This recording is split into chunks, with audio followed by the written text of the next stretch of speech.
वाले अंशुल अभिजीत। अंशुल, आप तो कांग्रेस की तरफ से हैं, दोनों राज्यों में आपकी प्रेजेंस भी है, जब महाराष्ट्र में ज्यादा है। ये बिहार और महाराष्ट्र में कुछ हफ्तों महीनों से इतनी ज्यादा हलचल क्यों है? क्या वजह है? क्या समझ में आ रहा है आपको? सबसे पहले तो धोबी का जिक्र हो रहा है, ये नहीं भूलना चाहिए कि धोबी का काम तो अब वॉशिंग मशीन कर रही है ज्यादातर, और वॉशिंग मशीन का दूसरा नाम तो आप अच्छी तरह जानते हैं क्या है।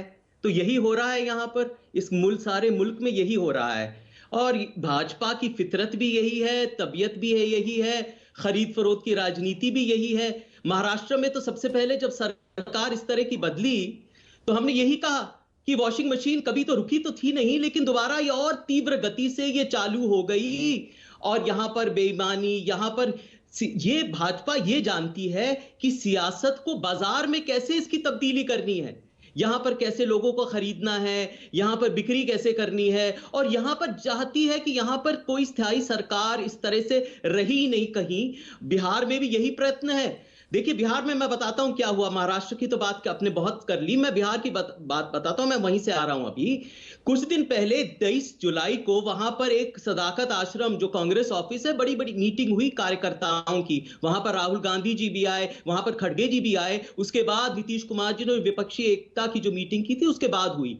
लेकिन वहां पर जो हुजूम, जो उत्साह, जो ऊर्जा जो देखने को मिली, वो भाजपा को घबरा गई। वो तो परेशान हो गए, वो इतने परेशान हो गए। तो तब उन्होंने एक तरह से उनका जो षड्यंत्र था बिहार में, इसलिए बिहार में थोड़ा हलचल मचा हुआ है उसकी वजह से, क्योंकि उन्होंने देखा कि यहां पर हमारे से ये जमीन जो है ये खिसक रही है। यहां पर हमारा तो खाता भी नहीं खुलेगा, समीकरण भी हमारे पास है, महागठबंधन के पास है, एक नई एकता का सृजन हुआ है, ये सब बीजेपी को बर्दाश्त नहीं होता। तो कौन सा षड्यंत्र बीजेपी ने रचा है बिहार में? नहीं, वो तो कर रही है। अरे आप समझते हैं अपने नेता की हत्या करवा दी बीजेपी ने, आप ये कह रहे हैं? जी, जिस बीजेपी नेता की मौत हुई है, बीजेपी ने खुद हत्या करवा दी, आप ये कह रहे हैं? नहीं, वो मैं बात नहीं कर रहा हूं। वो तो बहुत दुर्भाग्यपूर्ण हुआ। देखिए, किसी भी कार्यकर्ता की मेरी सारी संवेदनाएं, किसी भी कार्यकर्ता भी किसी वजह से भी अगर निधन होता है, मैदान में होता है, मेरी सारी संवेदनाएं, मैं उसकी बात नहीं कर रहा हूं, मैं सियासत की बात कर रहा हूं। वो अलग बात है, वहां पर स्पष्टीकरण हो गया है, वहां पर बिहार सरकार ने बात अपनी रख दी है, पुलिस ने भी रख दी है। मैं उसके बारे में और नहीं कहूंगा। मैं इतना ये कहूंगा कि वहां पर जो षड्यंत्र रचे जाते हैं, हर जो रियासत में जो षड्यंत्र रचे जाते हैं, आप जानते हैं कि उनको बर्दाश्त नहीं हुआ। तीन मुख्य, देखिए, कुछ महीनों में तीन मुख्य बात हुई है जहां पर कांग्रेस का सवाल है। एक तो कर्नाटक में यहां पर कांग्रेस की विजय, दूसरी भारत जोड़ो यात्रा की एक जो सफलता है, अभूतपूर्व सफलता जो हुई है, ये उनको बर्दाश्त नहीं हो पा रही।